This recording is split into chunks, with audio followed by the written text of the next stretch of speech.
Okay. మన హృదయాలు సిద్ధపరచుకుందాం. దేవుని ఒక వాక్యం కొరకు. దేవుడు మనతో ఏం మాట్లాడతాడా అని మనం ఎదురు చూస్తున్నాం కాబట్టి, అంటే మనతో మాట్లాడేది మనుషులు కాదు. వాక్యము చెప్పేటప్పుడు వాక్యమై విన్న దేవుడు మనతో మాట్లాడుతా ఉన్నారు.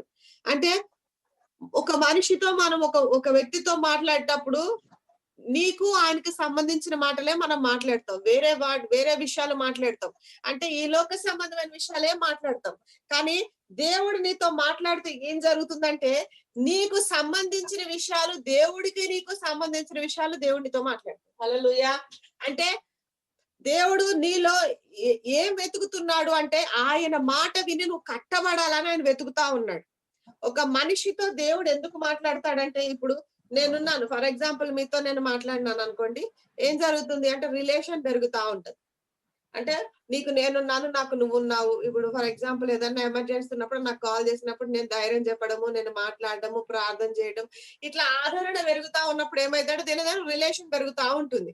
అలాగే దేవుడు మనతో మాట్లాడితే ఏం జరిగిద్దంటే రిలేషన్ కాదుగా, రిలేషన్ తో పాటు మనకి ఏం పెరిగిద్దంటే జీవం పెరుగుతుంది. హల్లెలూయా! ఎందుకు? ఆయన మాటలో ఏముంది? జీవం ఉంది. ఫర్ ఎగ్జాంపుల్ అది దేంతో పోల్చొచ్చంటే, దేవుడు ఒకసారి ఆ యొక్క సమరయ స్త్రీ దగ్గర పోయినప్పుడు ఆయన ఒక మాట అంటాడు. నేను డైరెక్ట్ వాక్యంలోకి వెళ్ళిపోతున్నాను. Thank you Holi Spirit. నన్ను హోలీ స్పిరిట్ లీడ్ చేస్తున్నారు కాబట్టి నేను డైరెక్ట్ వర్డ్ లోకి వెళ్ళిపోతున్నాను. Thank you master. ఒక మాట దేవుడు అంటాడు. ఏమని అనంటే, నా యందు విశ్వాసం ఉంచిన వాని కడుపులోకి వెళ్ళి ఏం వార్తాయట? జీవజల నదులు పారుతాయంట. చూద్దామా? ఆ రిఫరెన్స్ ఒకసారి చూడండి. తర్వాత దేవుడు నాతో మాట్లాడిన మీ కొరకు దేవుడు సిద్ధపరిచిన మాటల్లోకి నేను తీసుకొని వెళ్తాను. యోహాను సువార్త తలూరు జహందరియా దరిలిరి బ్రహాస్వికందరియా. Thank you Holi spirit. Thank you Holi spirit.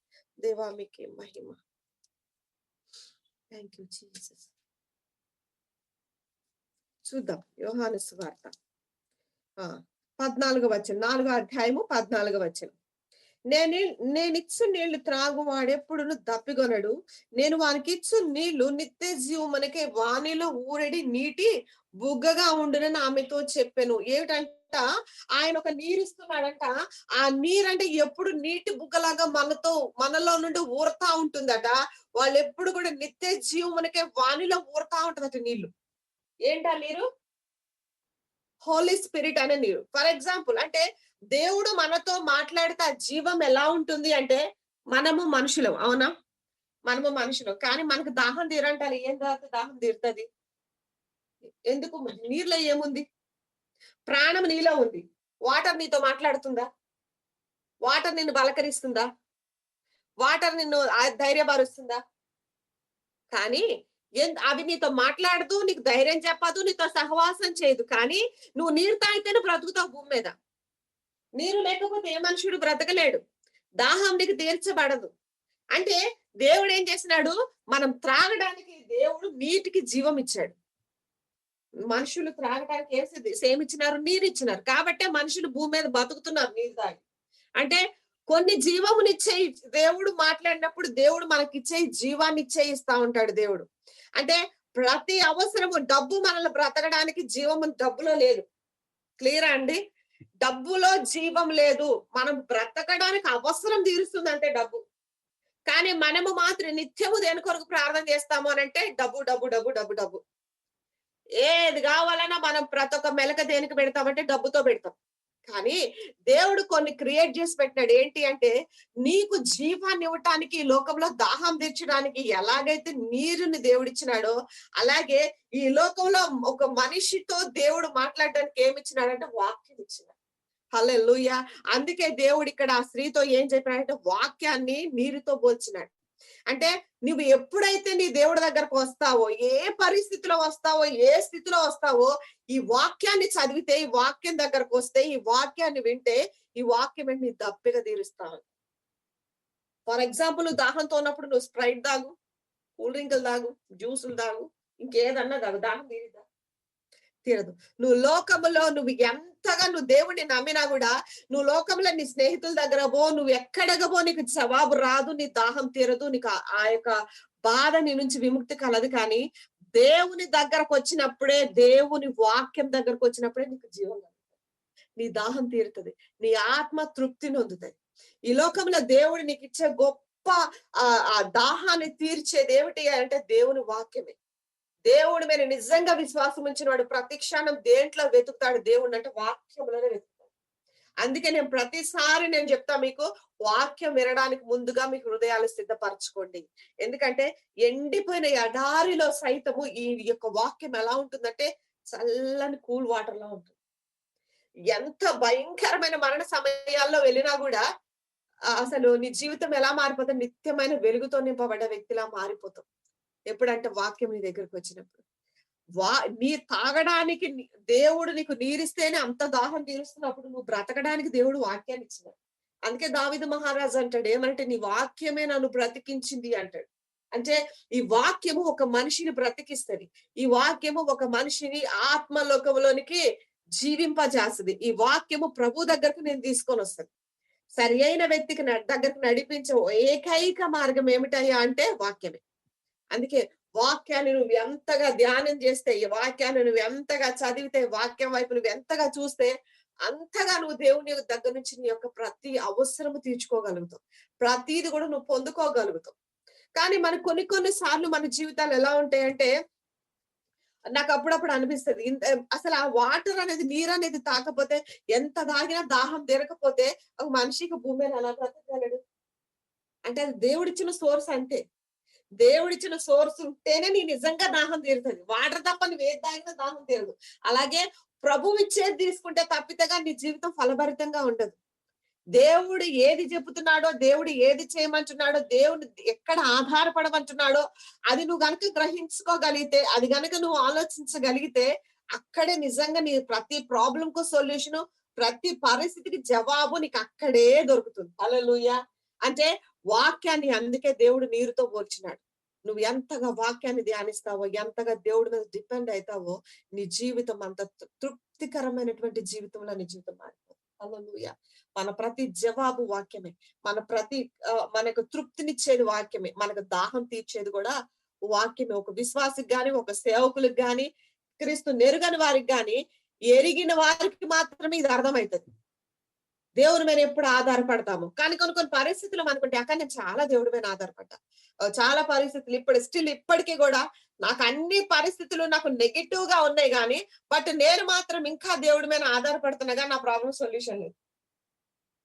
దేవుడు నాకు అర్థం కావట్లేదు అంట. నిజంగా దేవుడు అర్థం కాడు. ఎందుకనంటే దేవుడు తాను ప్రేమించిన వారి కొరకు ఆయన సిద్ధపరచుకున్నది వేరు.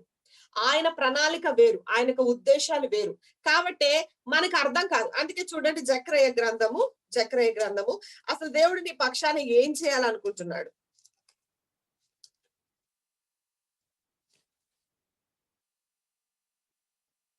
హల్లెలూయా. మస్తార్థి ఖరాబారషకెలి.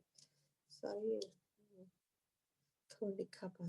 4వ అధ్యాయము 6వ వచనం 7వ వచనం నేను చదువుతున్నాను. స్పష్టంగా నా మాటలు వినండి. నిజంగా దేవుడు ఈ రోజు మనల్ని దర్శించబోతున్నారు. దేవుడు మనతో ప్రతి ఒక్కరితో మాట్లాడబోతున్నారు ఈ మాటల ద్వారా. చూడండి. 4వ అధ్యాయం 6-7 వచనం. అప్పుడు అతడు నాతో ఇట్లా, నేను జెరుబ్బాబెలు నాకు ప్రత్యక్షమగు యెహోవా వాక్కు ఇదే, శక్తి చేతనైనను బలము చేతనైనను కాక, ఏంటట? శక్తి చేతనైనను బలము చేతనైనను కాక నా ఆత్మ చేతనే ఇది జరుగునని సైన్యములకు అధిపతియగు యెహోవా సెలవిచ్చెను. హల్లెలూయా. ఏంటంట? శక్తి చేత ఏది కాదంట, బలము చేత ఏది కాదంట.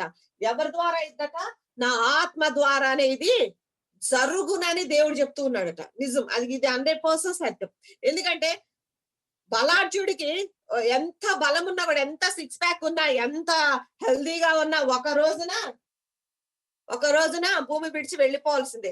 వాని శక్తి భూమి నుంచి విడిచిపెట్టి వేరే లోకానికి వెళ్లకుండా ఆపగలుగుతుందా? ఏ మాత్రం ఆపలేదండి. నీకు ఎంత ఐశ్వర్యం ఉన్నా, ఎంత సిరి సంపదలున్నా, లోకాన్ని అంతా సంపాదించుకున్నా కూడా ఒక రోజున మనము విడిచిపెట్టి వెళ్లాల్సిందే. అది మనల్ని ఆపుతుందా భూలోకంలోనే స్థిరంగా ఉండడానికి? లేదు. నీ శక్తి, నీ బలము అది నీ ఐశ్వర్యంలో ఉందో, నీ ఆరోగ్యంలో ఉందో, నీ పరిస్థితిలో ఉందో, ఎక్కడున్నా కూడా నువ్వు మాత్రం వాటితో నీ జీవితాన్ని నడిపించుకోలేవు. ఫర్ ఎగ్జాంపుల్ మనకు తెలుసు అలెగ్జాండర్ ది గ్రేట్. ఆయన చనిపోయినప్పుడు ఏం చెప్పినాడు? నేను చనిపోతున్నప్పుడు నా 2 చేతులు బయట పెట్టండి, ప్రపంచాన్ని అంతా సంపాదించినాను గాని వెళ్ళిపోయేటప్పుడు ఖాళీ చేతులతో వెళ్తున్నా అంటాడు. అంటే ఒక మనిషి ఒక శక్తి చేత, బలం చేత ఏది సంపాదించుకోలేడు. దేనితో చనిపోయినాడు అలెగ్జాండర్? జ్వరంతో. ఫీవరే కదా! ఒక జ్వరముతో చచ్చిపోయినాడు. ప్రపంచాన్ని సంపాదించినా గూడా, ప్రపంచాన్ని అంతటిని గూడా సంపాదించుకున్నా గూడా ఒక జ్వరంతో చచ్చిపోయినాడు. అంటే ఒక మనిషికి నిరీక్షణ ఎక్కడుందా అంటే క్రీస్తులోనే ఉంది. అందుకే యేసు ప్రభువారు ఏం చెప్పినారంటే, వ్యాధి కలిగిన వారికి, మరణానికి సమీపంగా ఉన్న వారికి, రోగాలతో ఉన్న వారికి ఒక నిరీక్షణ ఇచ్చాడు. ఏంటి ఆ నిరీక్షణ? సిలువ. యెషయా 53 అధ్యాయం ఒక గొప్ప నిరీక్షణ మనకి. అంటే వ్యాధితో ఉన్న వారికి సిలువ వైపు చూడాలి. పాపంలో ఉన్న వారికి సిలువ వైపు చూడాలి. వేదనలో ఉన్న వారికి సిలువ వైపు చూడాలి. అంటే ప్రతి దానికి ప్రాబ్లమ్‌కి సొల్యూషన్ ఎక్కడ పెట్టినాడు? ఎక్కడ మన దాహం తీర్చబడుతుంది అంటే సిలువలో తీర్చబడుతుంది. ప్రతి దానికి సొల్యూషన్ సిలువే. అంటే ఎప్పుడైతే నువ్వు ఆ యొక్క సిలువను ప్రభువుకి మనం జ్ఞాపకం చేస్తామో, మన ప్రతి పరిస్థితిలో, అందుకే ఎఫెసీయులకు రాసిన పత్రిక 1 అధ్యాయంలో దేవుడు అంటాడు, ఆయన ప్రతీది కూడా క్రీస్తునందు సమకూర్చి మనకి ఇచ్చేసినాడట. పరలోకమందున్నవి గాని, భూలోకమందు అన్ని కూడా ఎందులో ఉన్నాయంటే సిలువలో ఉన్నాయంట. అంటే నువ్వు ప్రార్థన చేసేటప్పుడు, నువ్వు విజ్ఞాపన చేసేటప్పుడు నీ ప్రతి అవసరత తీర్చేయబడింది. ఎక్కడ అంటే సిలువలో తీర్చబడింది. కానీ మనం అంటాం, అవునక్క అసలు నువ్వు చెప్పే వాక్యం 100% సత్యమే. నేను నమ్ముతున్నాను. నా చిన్నప్పటి నుంచి నేను నమ్ముతున్నాను. కానీ అంతా నా పరిస్థితి వ్యతిరేకంగా ఉంది గదా! కదా! నా సిట్యుయేషన్ అంతా వ్యతిరేకంగా ఉంది గదా! మీకు తెలుసా? దేవుడు అన్ని అనుకూలమైన యాంగిల్‌లోనే, అనుకూలమైన పరిస్థితుల్లోనే మనల్ని నడిపిస్తాడు అనుకోవడం 100% రాంగ్ అండి. దేవుడి కార్యాలు బహు అద్భుతమైనవి. అవి మన జ్ఞానానికి కూడా మించినటువంటి కార్యాలు ఆయన కార్యాలు. చూద్దాం ఒక ఇద్దరు వ్యక్తుల్ని ఈ రోజున. అంటే దేవుడు మనకి తోడై ఉన్నాడు అని ఎప్పుడు అర్థమైద్దంటే, మనం అనుకున్నది జరిగితే, మనం అనుకున్నవి పొందుకుంటే, మనకి రావాల్సినవి వస్తే, మనకి ఇవ్వాల్సినవి ఇస్తే, మనకి చేయాల్సినవి చేస్తే, ఇప్పుడు దేవుడు ప్రార్థన వింటున్నాడు. ఇప్పుడు ప్రార్థన కరెక్ట్‌గా దేవుడు ఆలకిస్తున్నాడు. దేవుడు నా పక్షాన ఉన్నాడు అని మనం డిసైడ్ అయితాం. సత్యం ఇదే, ప్రతి ఒక్కరి మైండ్ సెట్ ఇలాగే ఉంటుంది. కానీ దేవుడి యొక్క ప్రణాళిక కంప్లీట్‌గా అపోజిట్‌గా ఉంటుందండి. అంటే అన్ని వేళలా ఉండదు. కానీ ఆయన మార్గాలు నీ విషయంలో మౌనంగా ఉన్నాడు అంటే అర్థం ఏంటంటే, సంథింగ్ దేవుడు నీ పక్షాన ఇంకేదో క్రియేట్ చేసినాడు అని అర్థం. ఇంకేదో చేస్తున్నాడు అని అర్థం. అంటే నీ ప్రార్థనకి జవాబు రాలేదు అని అర్థం కాదు.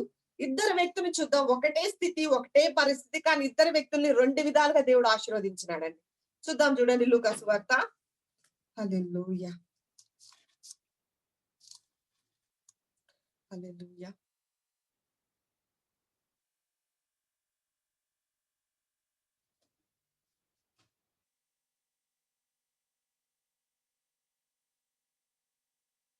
లూకా సువార్త మొదటి అధ్యాయము.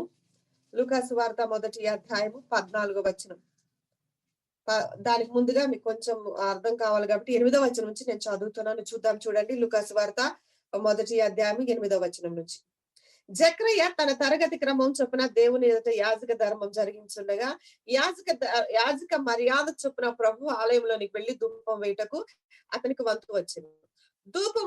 ధూప సమయమందు ప్రజలు సమూహమంతయు వెలుపల ప్రార్థన చేయుచుండగా, ప్రభు దూత ధూప వేదిక కుడివైపున నిలిచి అతని కనబడగా, జకరియా అతన్ని చూచి తొందరపడి భయపడిన వాడాయన. అప్పుడు ఆ దూత అతనితో, జకరియా భయపడకుము, నీ ప్రార్థన వినబడినది. నీ భార్య అయిన ఎలిజబెత్ నీకు కుమారుని కనును, అతనికి యోహాను అను పేరు పెట్టుదువు. అతడు ప్రభు దృష్టికి గొప్పవాడై ద్రాక్షారసమైన మద్యమైనను త్రాగక, తన తల్లి గర్భమున పుట్టినది మొదలుకొని పరిశుద్ధాత్మతో నిండుకొని వాడై ఇశ్రాయేలులో అనేకులను ప్రభువైన వారి దేవుని వైపునకు త్రిప్పును. మరియు అతడు తండ్రుల హృదయం పిల్లల తట్టుకును, అవిధేయులను నీతిమంతుల జ్ఞానమును అనుసరించుటకును త్రిప్పి, ప్రభు కొరకు ఆయుత్తపడి ఉన్న ప్రజలను సిద్ధపరచుటకై ఏలియా యొక్క ఆత్మయు శక్తియు గలవాడ ఆయనకు ముందుగా వెళ్ళును గనుక నీకు సంతోషము మహదానందము కలుగును. అతడు పుట్టినందున అనేకులు సంతోషింతురను. జకరియా, ఇది నాకేలాగు తెలియను, నేను ముసలివాడను, నా భార్య బహుకాలము గడిచినదని అతనితో చెప్పగా. హల్లెలూయా! ఇక్కడ ఏమంటున్నాడంటే, ఒక ముసలైన యాజకుడు ముసలాడైపోయాడు జకరియా. ఆ జకరియా దగ్గర పోయి ఒక అద్భుతమైన మాట అంది. అసలు ఆ టైంలో మనముంటే ఎలా రియాక్ట్ అవుతామో తెలియదు కానీ, ఫస్ట్ వచనంలో ఒక మాట అన్నది చూడండి.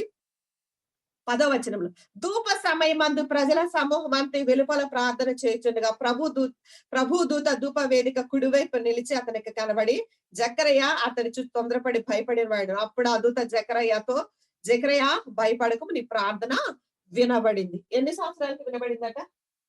ముసలోడు అయిపోయాక వినబడిందట. మనకేమనిపిస్తది? ఏంటి ఏంటి ఎక్కడి నుంచి వచ్చినావు దూత అని అడుగు. నేనైతే నువ్వు కరెక్ట్ ప్లేస్ కి వచ్చావా అని నేను అడిగేదాన్ని. నువ్వు కరెక్ట్ టైంకి కరెక్ట్ ప్లేస్ కి రాలేదు, నువ్వేదో రాంగ్ టైం రాంగ్ ప్లేస్ లోకి వచ్చినావు అని చెప్తా. 100% గాబ్రియెల్ దూతకి నేను అదే చెప్పేదాన్ని. కానీ ఇక్కడ భయపడుకుని ప్రార్థన ఎన్ని సంవత్సరానికి వినబడింది? ముసలోడు అయిపోయే వరకు వినబడింది. అంటే జక్రయ్య గారు ఎన్ని సంవత్సరాల నుంచి ప్రార్థన చేసి ఉండొచ్చు? దాదాపు ఒక 50 ఏళ్ళు ప్రార్థన చేసి ఉండొచ్చు. అంతే కదా! ఆ దినాలలో ఎర్లీగా పెళ్లిళ్ళు చేసుకునేటోళ్ళు కదా!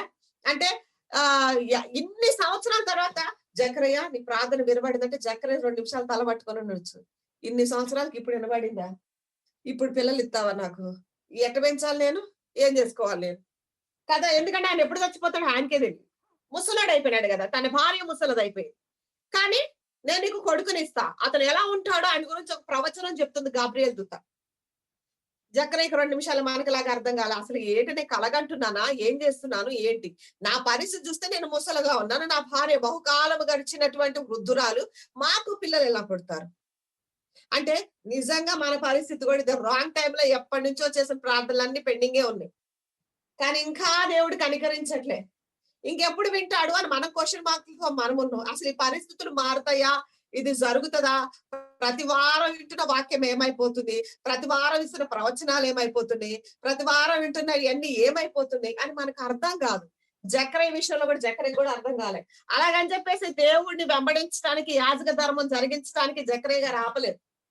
జకరయ్య గారు యాజక ధర్మం జరిగిస్తూనే ఉన్నాడు. బట్ ఒక రోజు మాత్రం వినబడిందట. అది ఇన్ని రోజులకు దేవదూత వచ్చిందో చూడండి. కానీ ఎందుకు దేవుడు అలా చేసినాడు? ఎందుకు ఇన్ని సంవత్సరాలు వెయిట్ చేయించినాడు జకరయ్యని? ఇన్ని సంవత్సరాలతో ముసలి వయసులో తీసుకొచ్చి ఇప్పుడు వినబడింది నీ ప్రార్థన పట్టు నీ కొడుకునిస్తా అన్న. అంటే పర్పస్ అంటే వృద్ధురాలు అయిపోయినా కూడా మనకి ఎప్పుడో లాస్ట్ టైం న్యూస్ లో 70 సంవత్సరాల వయసులో పుట్టిన వృద్ధురాలకి ఎన్ని మీడియా ఛానల్స్ అంటే అన్ని మీడియా ఛానల్స్ చూపించేసినాడు. ఇవన్నీ ముందుగా ఎప్పుడో చేసేసినాడు దేవుడు. ఎప్పుడో మన గ్రంథంలో వ్రాయబడి ఉన్నాయి. అంటే అన్ని సంవత్సరాలకి ఎందుకు వినబడింది ఆ ప్రార్థన? అన్ని సంవత్సరాలు దేవుడు ఎందుకు మౌనంగా ఉన్నాడు? ఎలాంటి కొడుకునిచ్చినాడంటే అన్ని సంవత్సరాల నుంచి వెయిట్ చేపించినాక అల్టిమేట్ గా దేని కొరకు వచ్చినాడంట? యేసు ప్రభు మార్గం సరళం చేసేవాడు పుట్టినాడు. ఏలియా ఒక ఆత్మ శక్తితో నింపబడిన వాడు పుట్టినాడంట. అర్థమవుతుందా అండి? అంటే ఎంతగా దేవుడి నీ జీవితంలో ఆలస్యం జరుగుతున్నా, ఎంతగా నీ ప్రార్థనకి జవాబు రావటం లేదంటే అర్థం ఏంటంటే నీవు జీవితంలో కాదు కదా తరతరాలు మరిచిపోలేనంత ఆశీర్వాదం కొరకు దేవుడు నేను సిద్ధపరుస్తాడు. హల్లెలూయా. అంటే నిన్ను ఒక సామాన్యమైన వాడిలాగా సామాన్యమైన దానిలాగా దేవుడు చూడట్లే. అసలు ఆ అభిషేకం చూడండి ఎలాంటి కొడుకును దేవుడు ఇస్తున్నాడంట అంటే 14వ వచనం చూడండి. అతడు ప్రభు దృష్టికి గొప్పవాడే. ఏంటట? దేవుని దృష్టికే గొప్పోడట. మనుషుల దృష్టికి కాదు. సర్వలోక నాథుని దృష్టికి గొప్పవాడైతాడట. తర్వాత ఏమైతాడట? ద్రాక్షరసమని మద్యమైన త్రాక తల్లి గర్భం పుట్టినది మొదలుకొని పరిశుద్ధాత్మతో నింపబడి ఉంటాడు. హల్లెలూయా. అంటే మానవ ఆత్మతో కాదు, దేవుని ఆత్మ పూర్ణుడిగా ఉంటాడంట. ఈరోజు మన జీవితాలు ఆలస్యం జరుగుతుందేమో. ఎలాంటిది ఇస్తాడంటే దేవుడి దృష్టికి గొప్పవాడిగా గొప్పదానిగా నిన్ను నన్ను చేయాలని ఆశ. దేవుడు ఆలస్యం చేస్తా ఉన్నాడు. హల్లెలూయా. దేవుడు ఒక చిన్న మాట ఈ వచనం చెప్పు అన్నాడు అంతే. రాత్రి నేను ట్రైన్ జర్నీలో ఉన్నప్పుడు నేను ప్రార్థన చేస్తా ఉన్నా. ప్రభా రేపు ఏ వాక్యం చెప్పాలి ప్రభా అంటే ఈ 2 మాటలే నా నోట పెట్టినాడు. ఈ మాట పెట్టి ఈ వాక్యం చెప్పన్నాడు. నాకేం అర్థం కాలే. ఎప్పుడు అంతే చిన్న మాట పెడతాడు వాక్యం చెప్పంటాడు. ఆ తర్వాత ఏం జరిగిందో నాకే తెలియదు. లిటరల్ నేను కూడా మీతో పాటు వెయిట్ చేస్తా ఉంటే దేవుడు ఏం మాట్లాడతాడా అని. చూడండి, దేవుడు కొరకు ఎదురు చూసిన వాడు ఎలాంటి కుమారుడు పుట్టినాడంటే జకరయ్యకి ప్రభు దృష్టికే గొప్పవాడు పుట్టినాడంట. అతను పుట్టినది మొదలుకొని మనం ఇప్పుడు పరిశుద్ధాత్మను కుమ్మరించని మనం మొత్తుకుంటున్నాం. కానీ అక్కడ పుట్టినది మొదలుకొని పరిశుద్ధాత్మతో నింపబడిన వాడు పుట్టినాడు. అతను ఎలా ఉంటాడంట చూడండి. పరిశుద్ధాత్మతో నిండుకున్న వాడై ఇశ్రాయేల్లో అనేకులను ప్రభువైన వారి దేవుని వైపుకు త్రిప్పునంట. హల్లెలూయా. ప్రజలందరినీ ఇశ్రాయేలునట దేవుడి వైపు చూపించేట వాళ్ళ హృదయాలు ఆయన వైపు తిప్పే అంత గొప్ప అభిషేకంతో నింపబడ్డాడట. తర్వాత ఎలా ఉన్నాడు చూడండి. మరియు అతడు తండ్రుల హృదయములు పిల్లల తట్టుకును, అవిధేయులను నీతిమంతుల జ్ఞానమును అనుసరించుటకును త్రిపును, ప్రభు కొరకు ఆయత్తపడిన వారి ప్రజలను సిద్ధపరచుటకై ఏలియా యొక్క ఆత్మయు శక్తియు గలవాడై ఆయనకు ముందుగా వెళ్ళును. హల్లెలూయా. ఏ ఆత్మట? పరిశుద్ధాత్మతో నింపబడి ఉన్నాడంట. సేమ్ టైం ఎవరి శక్తితో నింపబడ్డాడట? ఏలియా ఒక ఆత్మ ఉందట. ఏలియా యొక్క శక్తి. అంటే పరిశుద్ధుల ఆత్మలు ఉన్నాయంట ఆయన మీద. అలాగే పరిశుద్ధాత్మ శక్తి ఉందంట. పరిశుద్ధుల ఆత్మలు అంటే అర్థం ఏంటో తెలుసా మీకు? అనుదినము ఏలియా వచ్చి ఆయనతో సహవాసం చేస్తా ఉంటాడు. పరలోకం నుంచి పరిశుద్ధులు వచ్చి ఆయనతో మాట్లాడుతూ ఉంటారు. ఆయనతో సహవాసం చేస్తా ఉంటారు. అంటే లేటుగా ప్రభు దగ్గర కనిపెట్టి జకరియా ఎలిజబెత్ అలిసిపోయినారు, కానీ దేవుడు అలిసిపోలే. దేవుడు ప్రతి ప్రార్థన రికార్డ్ చేసుకుంటున్నాడు. గాబ్రియేల్ గారు ప్రతిదీ రికార్డ్ చేస్తా ఉన్నాడు. ఎందుకు ఆలస్యం అంటే పుట్టినోడు మామూలోడు కాదట. ప్రభుకే మార్గం సరళం చేయటానికి వచ్చినాడట. ప్రభు దృష్టికే గొప్పవాడంట. ఎలాంటి ఇశ్రాయేలు ప్రజల హృదయాలట దేవుని వైపు తిప్పేవాడంట. పుట్టినది మొదలుకొని పరిశుద్ధాత్మతో నింపబడిన యోహాన్ ఎంత గొప్ప కృపను పొందుకున్నాడు యోహాన్. ఈ రోజున మన ప్రార్థనలకు జవాబు రావట్లేదేమో. ఎలాంటి జవాబు ఇవ్వబోతున్నాడంటే, ఈ రోజు వరకు చరిత్ర ఆ యొక్క యేసు ప్రభు వారు వచ్చిన దినము కాడి నుంచి ఈ రోజు వరకు యోహాన్ గురించి మాట్లాడుతూనే ఉంది. యోహాను రాకముందు ఎవరితో? యెషయా ప్రవక్త ప్రవచిస్తాడు యోహాను గారి గురించి. ప్రభు మార్గం సిద్ధపరిచే స్వరము రాబోతుంది అని. అంటే ప్రవచనాత్మకమైనటువంటి ప్రత్యక్షతలు మన పక్షాన నెరవేర్చడానికి దేవుడు మనల్ని ఏర్పాటు చేసుకున్నాడు. ఈ వాక్యం వింటున్నామంటే ఈరోజు నీవు నేను సామాన్యమైన ప్రజలం కానే కాదండి. ఒక అసాధారణమైనటువంటి ప్రత్యక్షత ప్రభు నీ కొరకు నా కొరకు ఇవ్వాలనుకుంటున్నాడు. కాబట్టి ఈ రోజు ఈ వాక్యం ఇచ్చినాడు. ప్రార్థనలకు ఆలస్యం జరిగింది అని అంటే అది ఆలస్యం కాదు, గొప్పది నీ కొరకు ప్రిపేర్ అవుతుందని అర్థం. గొప్పది ప్రిపేర్ అవుతుందని అర్థం. అంటే దేవుని ఆత్మ శక్తి నిన్ను కమ్ముకున్నప్పుడు, దేవుని కొరకు నువ్వు కనిపెడుతూ ఉన్నప్పుడు, దేవుడు నువ్వు జీవితంలో కాదు నీ తరాలలోనే మర్చిపోలేనంత ఆశీర్వాదం ఇవ్వగలిగిన దేవుడు నీ దేవుడు. ఈ రోజున ఎలిజబెత్ విషయంలో, జకరియా విషయంలో దేవుడు చేసినది అదే. వారు నిరీక్షణే కోల్పోయినారు, వృద్ధులైపోయినారు. తిరిగి ఏం చేసినాడట? మహాకనికర నా వైపు ఉంచినాడట. పరిశుద్ధాత్మతో వాళ్ళు నింపినాడట. చూద్దాం చూడండి. అదే వచనం 32. అదే గాబ్రియేల్ దూత ఇంకొక చోటకి వెళ్ళిందట. చూద్దాం.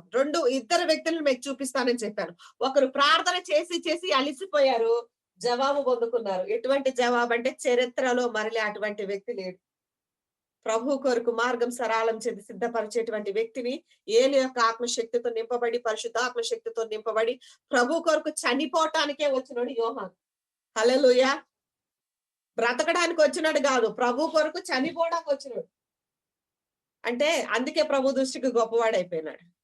ఈ రోజున నీ జీవితం నా జీవితం ప్రభు ఏర్పాటు చేసుకొని అనేకులకు ఆశీర్వాదకరంగా నిన్ను నన్ను పెట్టాలనుకుంటున్నాడు. కాబట్టి ఈ ప్రవచనాత్మకమైన వాక్యాన్ని మనకి ఇస్తా ఉన్నాడు. ఇదే గాబ్రియేల్ గారు మరి ఇంకొక దగ్గరికి వెళ్ళారంట. చూద్దాం చూడండి. ప్రభు కార్యాలు ఎంత వ్యత్యాసంగా ఉంటాయో మనకి అర్థం కాదు కాబట్టి మనం తొందరగా అనేస్తాం ఇంకెప్పుడు అని. చూద్దాం చూడండి. 1వ అధ్యాయము 26వ వచనం. 6వ నెలలో గాబ్రియేల్ అను దేవదూత గలయలలోని నజరేత్ అను ఊరిలో దావీదు వంశస్థుడు యోసేపు అను ఒక పురుషునికి ప్రదానం చేయబడిన కన్యక యొద్దకు దేవుని చేత పంపబడెను. ఆ కన్యక పేరు మరియా. ఆ దూత లోపలికి వచ్చి ఆమెను చూసి, దయాప్రాప్తురాలా, నీకు శుభము, ప్రభువు నీకు తోడై ఉన్నాడని చెప్పారు. హల్లెలూయా. ఇక్కడ అదే దూత మళ్ళీ మరియమ్మ గారి దగ్గర పోయినాడు. తెలుసు, మరియమ్మ గారు ఎంగేజ్మెంట్ చేసుకున్నారు యోసేపు గారిని. అంటే ఆవిడ దగ్గరికి వెళ్ళేది, దయాప్రాప్తురాలు నీకు శుభము అని చెప్తుంది. దేవుడు నీకు తోడై ఉన్నాడంట. దేవుడు తోడై ఉన్నాడని ఈ చిన్న 17-18 సంవత్సరాల వయసులో ఉన్న అమ్మాయికి చెప్తా ఉంది. ఏం చేస్తుందంట ఆ అమ్మాయి? చూద్దాం చూడండి. ఆమె ఆ మాటకు బహుగా తొందరపడి ఈ శుభవచనం ఏమిటో అని ఆలోచించుకొంచుండగా ఆ దూత, మరియా, భయపడకుము, దేవుని వల్ల నువ్వు కృప పొందితివి. ఇదిగో నీవు గర్భము ధరించి కుమారుని కాని ఆయనకి యేసు అని పేరు పెట్టుదువు. ఆయన గొప్పవాడే, సర్వోన్నతుని కుమారుడు అనబడును. ప్రభువైన దేవుడు ఆయన తండ్రి అయిన దావీదు సింహాసనం ఆయనకిచ్చును. ఆయన యాకోబు వంశస్థులకు యుగయుగములు ఏలును. ఆయన రాజ్యం అంతం లేనిదయుండునని ఆమెతో చెప్పెను. హల్లెలూయా. ఇక్కడ ఇంకొక వ్యత్యాసమైంది ఏంటంటే, ఈవిడ ఇంకొక ఆయనకి ప్రదానం చేయబడింది, కానీ యవ్వనంలో ఉంది. ఈమె ఎంగేజ్మెంట్ చేయబడి ఉంది, కానీ యవ్వన స్త్రీ. కానీ ఈమెకేంటంట, పెళ్లి కాకముందు నీకు కొడుకు పుడతాడు. అక్కడ పెళ్ళే కొన్ని సంవత్సరాలు అవుతుందా, పిల్లలు పుట్టలేదు. అర్థమవుతుందా అండి? ఇద్దరు వ్యక్తులు, రెండు క్యారెక్టర్లు. ఒక ఆమెమో పెళ్ళయి సంవత్సరాల తరబడి వృద్ధాప్య వరకు కనిపెట్టింది. ఇక్కడ పెళ్లి చేసుకోబోతున్న అమ్మాయికి ఇంకా పెళ్లి కాకముందే ఏంటంట, నీకు కొడుకునిస్తా అంటుంది. ఇక్కడే ముసలోళ్ళకి కొడుకునిస్తుంది అంటే ఎదురు చూసి ఇక్కడేమొస్తుంది, పెళ్లి ఇంకా పెళ్లి కాకముందే నీకు కొడుకునిస్తా. అంటే దేవుని కార్యాలు ఎంత వ్యత్యాసంగా ఉంటాయి. అంటే ఇక్కడేమో దేవుని కొరకు వృద్ధాప్యములు కొడుకునిచ్చి ప్రభు కొరకు మార్గం సరళం చేసేవాడు పుట్టినాడు. ఇక్కడ ఎలాంటి వాడంట, ఆ సర్వోన్నతుడే ఈమె గర్భములకు వచ్చి కుమారుడిగా లోకానికి దావీదు సింహాసనం స్థాపించడానికి ఈమెను ఏర్పాటు చేసుకున్నాడంట. హల్లెలూయా. అంటే ఈమె పరిస్థితి ఏంటి, లోకానికి ఒక వింత, లోకానికి ఒక అవమానం, లోకానికి ఒక వ్యతిరేకత. అంటే ఈమెమో లోకానికి అవమానం ఏంటి, ఈ వృద్ధాప్యంలో కుమారుడు కలుగుతాడు అని, వృద్ధాప్యంలో పిల్లలకు అంటుంది అని. ఇక్కడేంటి, యవ్వనములో కుమారునికి అంటుంది అని. అంటే పెళ్లి కాకుండానే కుమారుడు అంటుంది అని. అంటే అంత వ్యత్యాసము అర్థం కాదు. మరియకి ఏం అర్థం అయి ఉండదు. ఇప్పుడు తర్వాత నా పరిస్థితి ఏంటి అని ఆమె జీవితాన్ని ఒకసారి మొత్తం మనం ఆలోచించుకుంటే అసలు ఆపోజిట్ సిచ్యువేషన్ లా ఉంది. అలాగే ఎలిజబెత్ ఉంది, అలాగే జకరియా ఉన్నాడు. అంటే దేవుడు వాళ్ళిద్దరి జీవితాలు వేరు వేరుగా ఉన్నాయి, కానీ ఆయన ప్రణాళిక మాత్రం అద్భుతంగా ఉందండి. హల్లెలూయా. లోకంతో ఆయనకి సంబంధం లేదండి. దేవుడు నిన్ను ఆశీర్వదించాలంటే లోకం తట్టుగాని మనుషుల తట్టుగాని ఆయన ఏమాత్రం చూడడు. లోకమే నిన్ను చూసి గణపరిచేలాగా నీ దేవుడిని చేస్తాడు. హల్లెలూయా. తర్వాత ఏ అవమానం అయితే వాళ్ళకి వచ్చిందో, ఏ అవమానం అయితే మరియకు కలిగిందో, ఏ విధమైనటువంటి నిరీక్షణ లేకుండా ఉన్న వారికి ఏ విధంగా కుమారుని ఇచ్చినాడో దేవుడు, ఈ రోజున మన పరిస్థితి కూడా అర్థం కావట్లే. మన జీవితాలు మనకు అర్థం కావట్లేదు. కానీ దేవుడు ఈ రోజు చెప్తున్న మాట ఏంటంటే, అర్థం కాని ఎలిజబెత్ కి గొప్ప కుమారుడు ఇచ్చినాడు. ప్రభు దృష్టికే గొప్పవాడిని ఇచ్చినాడు. ఇంకొక మాట ఏంటంటే, లోకానికే వ్యతిరేకమైనటువంటి పరిస్థితుల్లో ఉన్నటువంటి మరియమ్మకి లోకాన్నే తలకిందులు చేసేవాడు పుచ్చినాడు. హల్లెలూయా. అంటే నీ పరిస్థితి నీకు అర్థం కావట్లే. ఏ క్షణము ఏ రోజు ఏంటి నా పరిస్థితి, అన్ని నెగిటివ్ పరిస్థితుల్లో ఉన్నాయేమో. దేవుడు నీ నెగిటివ్ సిచ్యువేషన్ ని పాజిటివ్ గా మార్చబడింది. హల్లెలూయా. నీ పరిస్థితులు తలకిందులుగా చేసేవాడే నీ దేవుడు. తలకిందులుగా చేసేసినాడు మరియ జీవితాన్ని. ఆ మరియ జీవితం ద్వారా సర్వలోక నాథుడు లోకానికి అంతటికి నిరీక్షణగా మారినాడు కల్వరి శిలువలో. ఈ రోజున ఎలిజబెత్ జీవితము లోకంలో ఇక అయిపోయింది. మరణానికి సమీపంగా ఉన్నారు. చావుకు రెడీగా ఉన్న వారికి కుమారునిచ్చి సర్వలోక నాథుడు ఎక్కి కొరకు కనిపెట్టుకుంటూ ఉన్నారంట. ఎంత గొప్ప అంటే, దేవుడు చావుకు రెడీగా ఉన్న వాడికి కుమారునిచ్చి పెంచమని చెప్పినాడు. ఇది ఎక్కడ బాధ్యత, ఇది ఎక్కడ భారము కదా. అంటే ఆయన అనుకున్నాడు, అయిపోయింది, మేము వృద్ధులు అయిపోయినా ఇంకా మాకు పిల్లలు పుట్టారు, మేము చచ్చిపోతాం అనుకున్నారు. కానీ ప్రభు ఆ క్షణంలో కూడా దర్శించి ఒక బాధ్యత అప్పచెప్పినాడంట. ఈ రోజున నీ పరిస్థితికి ఎంత డ్రైగా ఉన్నా, ఎంత వ్యతిరేకంగా ఉన్నా, ఎంత అర్థం కాని స్థితిలో ఉన్నా, నీ దేవుడు నీకు ఆ యొక్క అవమానకరమైనటువంటి పేరు రాని. హల్లెలూయా. ఈ రోజు అవమానకరంగా మన జీవితాలు, అర్థం కాని స్థితిలో మన జీవితాలు ఉన్నాయేమో, కానీ ఆ స్థితులే ఒక రోజున సాక్ష్యాలుగా మార్చబోతున్నాయి. హల్లెలూయా. మరియ జీవితము ఎంతగా రాళ్లు వేసి, ఎంతగా మరియ భయపడి లోకానికి మనుషులకు భయపడి దాగి దాగి తిరిగిందో, అదే మరియ అని అంటారు తర్వాత, నిన్ను కన్న తల్లి ఎంత ధన్యురాలు అంట. హల్లెలూయా. నిన్ను ధన్యురాలుగా దేవుడు చేయబోతున్నాడు. నిన్ను ధన్యుడిగా దేవుడు చేయబోతున్నాడు. ఈ రోజు అర్థం కాకుండా ఉందేమో మన బ్రతుకులు, గాని ఒక రోజున అంటారు, ఇంతగా దేవుడు నిన్ను వాడుకున్నాడా, ఇంతగా దేవుడు నిన్ను ఏర్పాటు చేసుకున్నాడా, ఇంతగా దేవుడు నిన్ను దర్శిస్తున్నాడా అని లోకమే కాదు మనుషులందరూ నీ వైపు చూసి ప్రభువుని కనపరచబోతున్నారు. నీ దేవుడు లోకానికి అర్థం కాని అవసరం, నీకు అర్థమైతే చాలు. హల్లెలూయా. నీ సిచ్యువేషన్ లో నీ దేవుడు నీకు ఎలా మాట్లాడుతున్నాడో అది గమనించు. మరియా భయపడలే, మరియా తొందరపడలే, మరియా నాకు వద్దని రిజెక్ట్ చేయలే. ఓకే అన్నదంతే, ఒకటే మాట, నీ మాట ప్రకారం నాకు అవునుగాక అన్నదంతే. హల్లెలూయా. ఈ రోజున ఏ సిచ్యువేషన్ లో నువ్వు ఉన్నా, నీ ప్రభువుని నిజంగా నమ్మావా, నీ ప్రభు మీద నువ్వు నిజంగా ఆధారపడ్డావా, అయితే దేవుడు చెప్తున్నాడు, నువ్వు ధన్యురాలువు, ధన్యుడవు. ఎందుకు తెలుసా, ప్రభు నీకు తోడై ఉన్నాడంటే. మరియకి ఇచ్చిన వాగ్దానం ఏంటో తెలుసా, నేను నీకు తోడై ఉన్నాను అన్నాడు అంతే. నేను నీకు తోడై ఉన్నాను అన్నాడు. ఈ రోజున మన ప్రభు మనకు చెప్తున్న మాట, ఆయన మనకు తోడై ఉన్నాడు. ఏం పేరు పెట్ట ఆయన పేరు? ఇమ్మానుయేల్. ఇమ్మానుయేల్ అనగా దేవుడు మనకి తోడు అని అర్థం. ఆయన పేరే ఆయన మనకు తోడు అని పెట్టేసుకున్నాడంట. ఏం పేరు? ఆయన పేరు ఇమ్మానుయేల్. దేనికి ఇమ్మానుయేల్? దేవుడు మనకు తోడై ఉన్నాడు అన్న మాటకు అర్థం అట. ఆయన పేరేంటంటే నీకు తోడున్నాడు అని చెప్పు. నీ దేవుడి పేరు ఎవరు అని అడిగారు అనుకో, నాకు తోడై ఉన్నవాడు అని చెప్పండి. అదేం పేరంటే అదే పేరు, నా పేరే పెట్టుకున్నాడు అని చెప్పండి. నాకు తోడుగా ఉంటాం ఆయన పేరు అని చెప్పండి. ఇది నీ దేవుని యొక్క కృప. హల్లెలూయా. ఇటువంటి దేవుని నేను ఆరాధిస్తున్నాం. మనకి తోడై ఉన్నాడు అన్న నామం కలిగిన వాడిని మనం ఆరాధిస్తున్నాం. ఎందుకు ఆ పేరు పెట్టుకున్నాడంటే, ఇమ్మానుయేల్ అన్నప్పుడల్లా నేను నీతో ఉన్నాను అని మాట్లాడుతా ఉంటాడు. ఏ క్షణంలోనైనా, ఏ కష్ట పరిస్థితిలో ఉన్నప్పుడు నువ్వు పలకాల్సిన మాట ఏంటి తెలుసా? ఇమ్మానుయేల్. ఆయన నాకు తోడున్నాడు. వాగ్దానము, ప్రవచనం అది. ఆయన మనకు తోడై ఉండటానికి ఈ లోకానికి వచ్చినాడు. ఆయన మనతో ఉండడానికి, ఎలాగైతే మనలో ఉండడానికి పరిశుద్ధాత్మ దేవుడు వచ్చినాడో, ఆయన మనకు తోడై ఉండడు. తోడై ఉండటం అంటే అర్థం ఏంటి? ఎల్లప్పుడూ మనతో ఉండడమే. నా ఆత్మీయ కొడుకు ఈ రోజు ఉదయం అంటున్నాడు ఏమని, అమ్మా నువ్వు 20 రోజులు లేవు కదా, బయటికెళ్ళావు. నేను బక్కగైనమ్మా, నేను లావు అవ్వలేదు, బక్కగా అయిపోయినా, నువ్వు లేవు కదమ్మా, నేను సరిగ్గా తినక బక్కగైనాడు. అంటే 20 రోజులు నేను లేకపోతే వాడు బక్కగా అయినాడంట ఇంట్లో.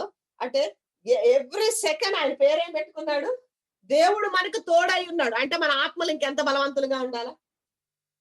ఆ మాట నీకు శ్రమ వచ్చినప్పుడు ఏది గుర్తు రావాలంటే ఇమ్మానుయేల్ గుర్తు రావాలి. ఏంటి ఆయన పేరు? నా దేవుడు ఏం పేరు పెట్టుకున్నాడు అని అంటే, అసలు ఆ మాట ఎన్నిసార్లు చెప్పినా నాకు సరిపోవట్లేదు, తృప్తి రావట్లేదు. నాకు తోడై ఉన్నాడు అన్న పేరట. మనమైతే మనకి పిల్లలు పెడితే ఎన్ని రకాల పేర్లు పెట్టుకుంటాం చెప్పలేం. రకరకాల పేర్లు అసలు ఎవరికి ఉండకూడదు ఆ పేరు. డిఫరెంట్‌గా ఉండాలని పెట్టుకుంటారు. దేవుడంటే నా బిడ్డకి నేను తోడై ఉంటవే నా పేరు అన్నాడు. హల్లెలూయా. ఎక్కడ దొరుకుతాడండి ఇటువంటి అద్భుతమైన దేవుడు మనకి? ఎక్కడుంటాడండి ఇటువంటి అద్భుతమైన దేవుడు మనకి? హ్మ్. ఆళ్ళకి ఇష్టం వచ్చినట్టు పేర్లు, వాళ్ళకి కావాల్సిన పేర్లు పెట్టుకుంటాడు గానీ, మన దేవుడి పేరే మనకు తోడై ఉన్నాడు. ఈ రోజున దేవుడు నీతో నాతో మాట్లాడుతా ఉన్నాడండి. మనం ఏ స్థితిలో ఉన్నా, ఏ పరిస్థితిలో ఉన్నా, ఎలా ఉన్నా నీతో ఉండే దేవుడిని మనం ఆరాధిస్తున్నాం. మనలో ఉండే దేవుడిని మనం ఆరాధిస్తున్నాం. మన కొరకు మాత్రమే వచ్చిన దేవుడిని మనము ఆరాధిస్తున్నాం. ఇటువంటి గొప్ప దేవుడు ఈరోజు నీకు నాకు ఇస్తున్న మాట ఏమిటంటే, నీ పరిస్థితి ఎంత వ్యతిరేకంగా ఉన్నా, నీ పరిస్థితి నీకు ఎంత అర్థం కాకపోతున్నా, జకరయ్య దేవుడు పిల్లలు ఇవ్వలేదని విడిచిపెట్టలే. దేవునికి యాజకుడుగా పని చేస్తూనే ఉన్నాడు. నమ్మినాడంతే. నమ్మి అలిసిపోయి ఉంటాడు. కానీ దేవుడు అలిసిపోలే. మనం అలిసిపోయినాం. ఈరోజు దేవుడు చెప్తున్న మాట, నువ్వు అలసిపోయినావేమో, నీ ప్రార్థన వినబడింది. ఎప్పుడు వినబడింది? డే 1 నుంచి డే ఎండ్ వరకు వినబడుతూనే ఉంది. డే 1 నుంచి డే ఎండ్ వరకు వినబడుతూనే ఉంది. అక్కడ ఇంకొక మాట ఆయన ఏ మాట అక్కడ దేవదూత మాట్లాడలేదండి. ఒక్కటే మాట మాట్లాడింది. నీ ప్రార్థన వినబడింది. నువ్వు ఆ రోజు మొదలుపెట్టావు చూడు, ఆ రోజు నుంచి వింటనే ఉన్నావు అని చెప్పలే. వినబడింది అంతే. ఒకసారే చెప్తాడు దేవుడు. నేను వినబడింది అంటే అర్థం అంటే వింటూనే ఉన్నాను అని అర్థం. కంటిన్యూషన్. వింటూనే ఉన్నాను. ఎందుకు? ఎందుకు వింటూనే ఉన్నాడు? డే 1 నుంచి ఎందుకు వింటూనే ఉన్నాడు? వెంటనే ఇవ్వచ్చు గదా! అందరికిలాగానే చేయొచ్చు గదా! లేదు, నీ దేవుడు నిన్ను అందరికిలాగా ఉంచాలనుకోవట్లేదు. అందరికిలాగా నీ జీవితం పెట్టాలనుకోవట్లేదు. అందరికంటే కూడా ఉన్నతంగా పెట్టాలనుకుంటున్నాడు కాబట్టి నీ జీవితంలో ఆలస్యం. మరియ జీవితంలో ఆలస్యం కాదు, ముందుకొచ్చేసినాడు ఆయన. ఆలస్యం జరగలేదు. ఆయన తారుమారు చేసినాడు మరియ జీవితాన్ని. ఈ రోజున నీ జీవితం, నా జీవితం తారుమారు అయిపోయింది. అర్థం కాని స్థితిలో అయిపోయింది. పరిస్థితులన్నీ వ్యతిరేకంగా ఉన్నాయి. బట్ నీ దేవుడు నీకు తోడై ఉన్నాడు. నీకు తోడై ఉన్నాడు అని పేరు పెట్టుకున్నవాడు నీతో ఉన్నాడు, నీలో ఉన్నాడు. ఎప్పుడైతే ఇమ్మానుయేల్ అంటావో, ఆయన నేనున్నాను అని అంటాడు. హల్లెలూయా. అందుకే ఇశ్రాయేలుకి ఏం పేరు పెట్టాలి ప్రభువా అని అడిగినప్పుడు మోషేని, ఎవరు నీ దేవుడు అని అడిగినప్పుడు నేను ఏం చెప్పాలి ప్రభువా అంటే, చూద్దాం ఆ వచనం. నా జీవితంలో నన్ను ఎంతగానో బలపరిచినటువంటి వచనాలు, ఆ వచనాలండి. చూద్దాం. Hallelujah. Holy spirit. Thank you Holi spirit. నిర్గమకాండము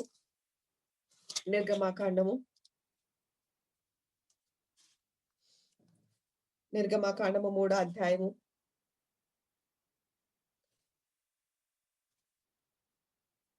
13వ వచనం నుంచి చదువుకుందాం. చూద్దాం చూడండి.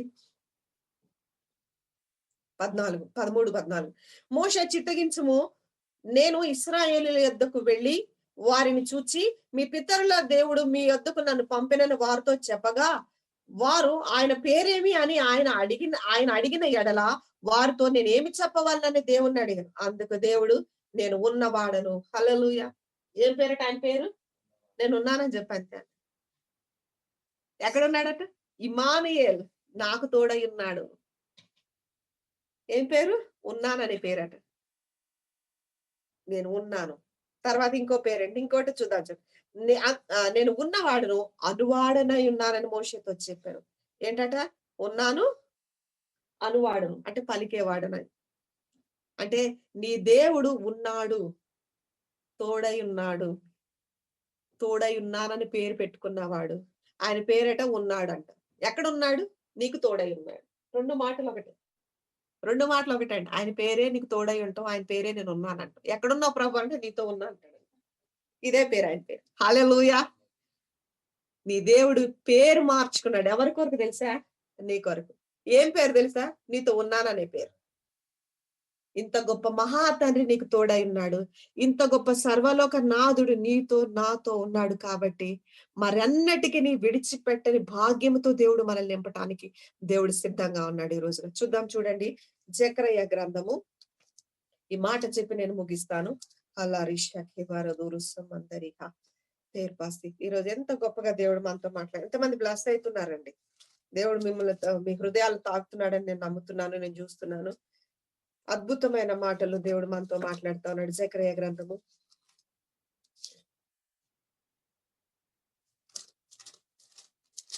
జకరయ్య గ్రంథము మొదటి అధ్యాయము 12వ వచనం చదువుకుందాం. జకరయ్య గ్రంథము మొదటి అధ్యాయము 12వ వచనం. అందుకు యెహోవా దూత సైన్యములకు అధిపతియగు యెహోవా 70 సంవత్సరములు నువ్వు యెరూషలేము మీదను యూదా పట్టణముల మీదను కోపగించుస్తూనే ఉన్నావే, ఇక ఎన్నాళ్ళు కనికరింపకు ఇందువు అని మనవి చేయగా. ఏంటట? ఇక ఇన్ని రోజుల నుంచి నేను ప్రార్థన చేస్తా ఉన్నాం కదా అని యెహోవా దూత జకరయ్య గారు అడుగుతున్నారంట. యెహోవా దూత అడుగుతా ఉందంట, ఎన్ని రోజులు నువ్వు ఇంకా మాకు కనబడకుండా మాకు విడిపించకుండా మా మీద కోపపడుతూనే ఉంటావు? 70 సంవత్సరాల నుంచి కోపపడుతూనే ఉన్నావు కదా, మా బాధలు తీరుస్తలేవు. ఇంకెన్ని రోజులు 70 సంవత్సరాల నుంచి అడుగుతున్నాడంట. ఎన్ని సంవత్సరాలు? 70 సంవత్సరాల నుంచి అడుగుతుంటే ఇక్కడ దేవుడు ఏం చెప్పినాడో చూద్దాం. చూడండి. యెహోవా నాతో మాట్లాడ దూతకు ఆదరణమైన మధుర వచనములతో ఉత్తరం ఇచ్చాను. కాబట్టి నాతో మాట్లాడుచున్న దూత నాతో ఇట్లన్ను, నీవు ప్రకటన చేయవలసినదేమనగా సైన్యములకు అధిపతి యెహోవా ఇలాగ సెలవిచ్చినాడు, నేను యెరూషలేము విషయంలోను సియోను విషయంలోను అధికాశక్తి కలిగి ఉన్నాను. నిమ్మలంగా ఉన్న అన్యజనుల మీద నేను బహుగా కోపించినాను. ఎలయనగా నేను కొంచెము కోప్పడిగా కీడు చేయవలన తాత్పర్యముతో వారు సహాయులైరి.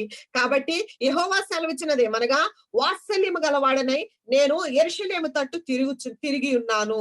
అందులో నా మందిరము కట్టబడును. యెరూషలేము మీద శిల్పకారులు నూలు సాగలాగుదురు. ఇదే సైన్యములకు అధిపతి యెహోవా వాక్కు. ఏంటంట? 70 సంవత్సరాల తర్వాత ఏం చేస్తున్నాడట? నేను యెరూషలేము తట్టు తిరుగుతున్నాను అంట. అంటే అన్ని రోజులు ఏమైంది? సైలెంట్ గా ఉన్నాడు. 70 సంవత్సరాల నుంచి మొర పెడుతున్నాడు. ఎందుకు? అన్ని సంవత్సరాలు ఎందుకు వెయిట్ చేయాలి? 70 సంవత్సరాల వరకు ఎందుకు దేవుడు ఆగాలి? 70 సంవత్సరాల వరకు వెయిట్ చేస్తూనే ఉన్నాడట. ఎందుకో చూద్దాం. చూడండి 16వ వచనం. కాబట్టి యెహోవా సెలవిచ్చినదేమనగా వాత్సల్యం గలవాడని నేను యెరూషలేము తట్టు తిరిగి ఉన్నాను. అందులో నా మందిరము కట్టబడును. యెరూషలేము మీద శిల్పకారులు నూలు సాగలాగుదురు. ఇదే సైన్యములకు అధిపతి యెహోవాకు. నీవు ఇంకను ప్రకటన చేయవలసినదేమనగా ఇకను నా పట్టణము భాగ్యముతో మరీ ఎక్కువగా నింపబడును. హల్లెలూయా. ఏం జరిగిద్దట? మరీ ఎక్కువగా భాగ్యముతో నింపబడును. మరీ ఎక్కువగా అంట. అంటే అంతకు ముందు నువ్వు ఇన్ని సంవత్సరాలు, ఇన్ని రోజులు, ఇన్ని నెలలు, ఇన్ని సంవత్సరాల నుంచి ప్రభు దగ్గర కనిపెడుతున్నా జవాబు రాలేదని ఎదురు చూస్తున్నావు చూడు, దానికంట మరి ఎక్కువ భాగ్యముతో అంట. అంటే నువ్వు ఎంత అడిగావో, ఎంత కోరుకున్నావో దానికి మించిన భాగ్యంతో దేవుడు నిన్ను నింపడానికి వెయిట్ చేసినాడు. హల్లెలూయా. అంటే నీ ప్రభు ఆలస్యం ఎందుకంటే మరి ఎక్కువైన మేలుతో నిన్ను నింపటానికి, మరి ఎక్కువైనటువంటి కృపతో నిన్ను నింపటానికి, మరి ఎక్కువైనటువంటి ఆశీర్వాదాలు నీతో కలిసి నడవడానికే దేవుడు ఆలస్యం చేస్తా ఉన్నాడట. ఇక్కడ జకరయ్య అదే ఆలోచనలో ఉన్నాడు.